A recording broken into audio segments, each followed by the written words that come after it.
O Trump quer recuperar a indústria nos Estados Unidos e voltar a fazer produtos made in USA, mas o que eu quero mostrar nesse podcast é como que o próprio dólar americano é um dos maiores, se não for o maior obstáculo nesse processo, justamente pela forma que o sistema monetário é feito. Então isso veio de uma entrevista, né, que eu vou colocar aqui no link na descrição abaixo, da Lynn Alden, falando um pouco sobre como que os Estados Unidos eles têm todo um sistema monetário trabalhando contra eles, que permitiu que os Estados Unidos fossem o maior mercado consumidor de praticamente todos os países, né, o primeiro ou segundo maior cliente, e justamente pela caracterização do dólar e o euro-dólar fora dos Estados Unidos, sendo dólares em muito mais volume do que dentro dos Estados Unidos, fazendo com que você tenha todo um sistema que fortaleça o dólar ao longo do tempo. Então, quem me acompanha aqui no podcast sabe que eu falo muito da força relativa do dólar pelo fato desse sistema ser criado muito mais fora dos Estados Unidos do que dentro dos Estados Unidos. Então a gente tem hoje uma situação onde você tem 36 trilhões da dívida americana, que é onde todo o foco, né, da mídia fica, como isso é insustentável, entre aspas, mas ninguém fala da parte do eurodólar, né, onde todo o resto do mundo não somente tem dívidas para os Estados Unidos, mas principalmente entre eles mesmos. Então, a Grécia deve para o Japão, que deve para a Austrália, que deve para a França, e todas essas dívidas são acumuladas em dólares. E ao contrair dívidas, você tem que pagar o principal mais os juros. Então, por definição, quando você tem uma moeda criada principalmente via crédito, onde você tem que pagar um juro de volta, a demanda é matematicamente maior do que a sua própria oferta. E ao você criar uma demanda cada vez maior e cada vez mais exponencial, independente da própria dívida americana, que também é exponencial, a demanda acaba sendo maior do que a oferta, e isso cria um contrassenso, né? Você tem um exponencial maior ainda. Só que isso cria uma teia de aranha para os países fora dos Estados Unidos, né? Que não sejam os Estados Unidos, porque eles não conseguem, entre aspas, imprimir os seus próprios dólares para poder pagar. Você depende muito mais do crédito, mas também uma das formas do resto do mundo obter dólares é a balança comercial. Então, os Estados Unidos se colocaram numa posição onde o seu mercado consumidor fica cada vez mais forte, porque a demanda criada até pelo próprio resto do mundo faz com que esse dólar fique cada vez mais forte. E você, como importador, tem muito mais poder de barganha. Agora, a história fica completamente diferente quando você quer se tornar um país exportador, porque você imediatamente perde a competitividade das suas exportações se você tem uma moeda forte demais. Então isso cria um problema para o resto do mundo servir a sua própria dívida, pagar os seus juros, porque você é obrigado a ter uma boa balança comercial, e isso incentiva o resto do mundo a desvalorizar as suas moedas em relação ao dólar. E complica os Estados Unidos se você quiser jogar o mesmo jogo, percebe? É uma teia de aranha ali que cria uma esteira, né? uma competição entre os Estados Unidos e o resto do mundo, e aí, obviamente, que você tem que tentar algum tipo de coisa, e o que eu quero mostrar é justamente isso.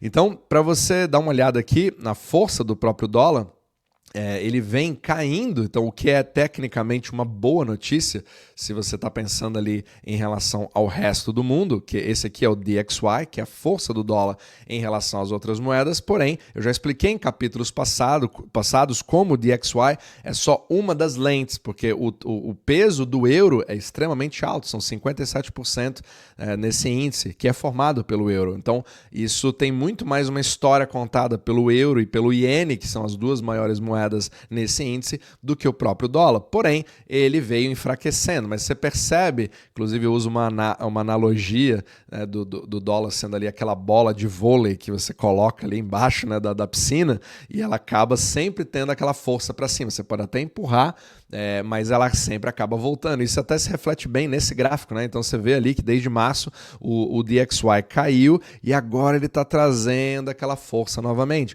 Tudo isso é devido à configuração de como funciona o sistema do dólar, porque ele não é somente uma moeda de troca comercial entre os outros países, mas ele também é a moeda de financiamento dos países fora dos Estados Unidos entre eles mesmos, criando sempre uma demanda maior do que a sua própria oferta. Cada dólar que você imprime fora dos Estados Unidos, ele é baseado em crédito. Se é crédito, você cria uma demanda futura. Percebe o problema?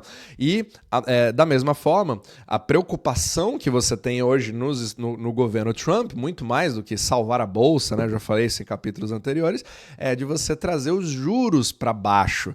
Só que isso exige crescimento, isso exige mais... um pouco mais de folga nesse mercado. Então, aqui, trocando aqui o gráfico, esse aqui é o gráfico do 10-year yield, ou seja, do título da dívida pública, dos bonds de 10 anos nos Estados Unidos, que deram uma caída, ou seja, isso é positivo se você quiser ter um pouco mais de fraqueza no dólar e se você quiser pagar menos juros. Afinal de contas, os Estados Unidos, eles têm que refinanciar essa dívida nesse ano e obviamente que os juros estão num patamar bem mais alto do que da última vez que eles foram emitidos. Então eles vêm trazendo para baixo, mas ainda tá aquela briga, você ainda tem bastante volatilidade, que não é uma coisa comum no mercado de bonds, principalmente no americano, né, que é a espinha dorsal do resto do mundo, mas ele vem, querendo ou não, conseguindo isso. Porém, ainda são juros que continuam sendo muito atrativos para o resto do mundo. E esse é o problema.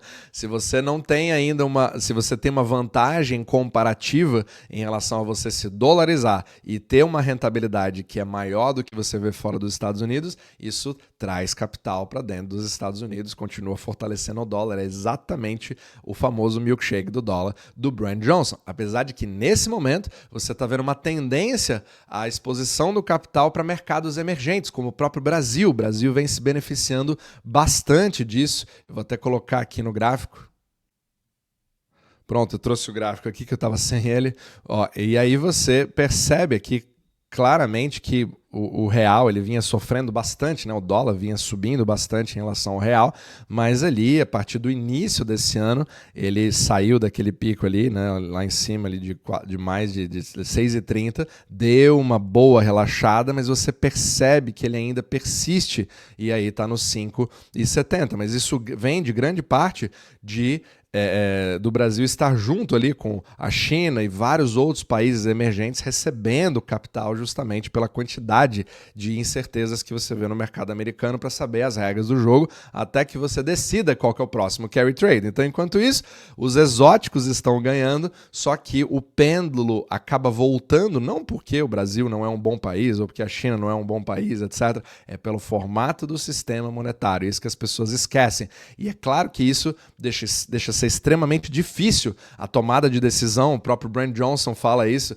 que nos 25 anos da carreira dele nunca foi tão difícil você gerenciar o seu próprio dinheiro, né? E até para profissionais hoje você tem uma série de dificuldades. E é por isso que se hoje você estiver querendo saber exatamente qual que é o tipo de alocação, não adianta só você, eu vou comprar ouro, vou comprar Bitcoin, eu vou comprar a bolsa de fora, vou comprar a bolsa dos Estados Unidos. Como que você vai saber exatamente onde alocar? E é para isso que eu coloquei tanto no link da descrição abaixo, que você pode clicar aqui, mas também nesse QR Code você pode agendar para a gente fazer digamos que um diagnóstico de como estão os seus investimentos hoje, uma revisão gratuita, para aí você poder tentar alocar da melhor forma.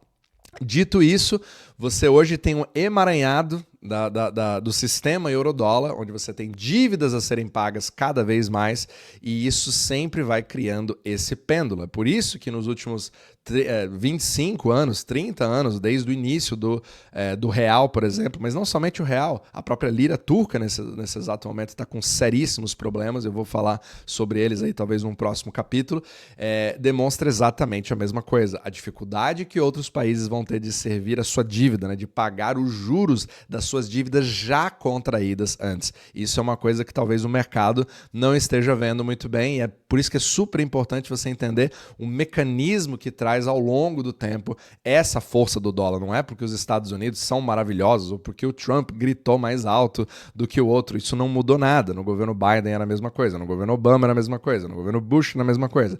A questão é como o sistema monetário é feito baseado no fato de que os países fora dos Estados Unidos ajudaram a formar o sistema eurodólar, e acho que poucas pessoas estão falando sobre esse assunto, mas ele define absolutamente tudo o que vai acontecer com a liquidez do mundo, com os seus investimentos. Então é por isso que você não basta hoje você saber onde investir, mas em que grau e como avaliar isso para ajustar no futuro é a melhor forma aí de você enriquecer ou prosperar nesse mercado, ou pelo menos manter o seu poder de compra. Então, vamos ver a cena dos próximos capítulos, se isso se mantém, mas obviamente são excelentes oportunidades, por exemplo, né, de dolarização, onde você usar esse sistema ao seu favor e ficar ali do outro lado da equação.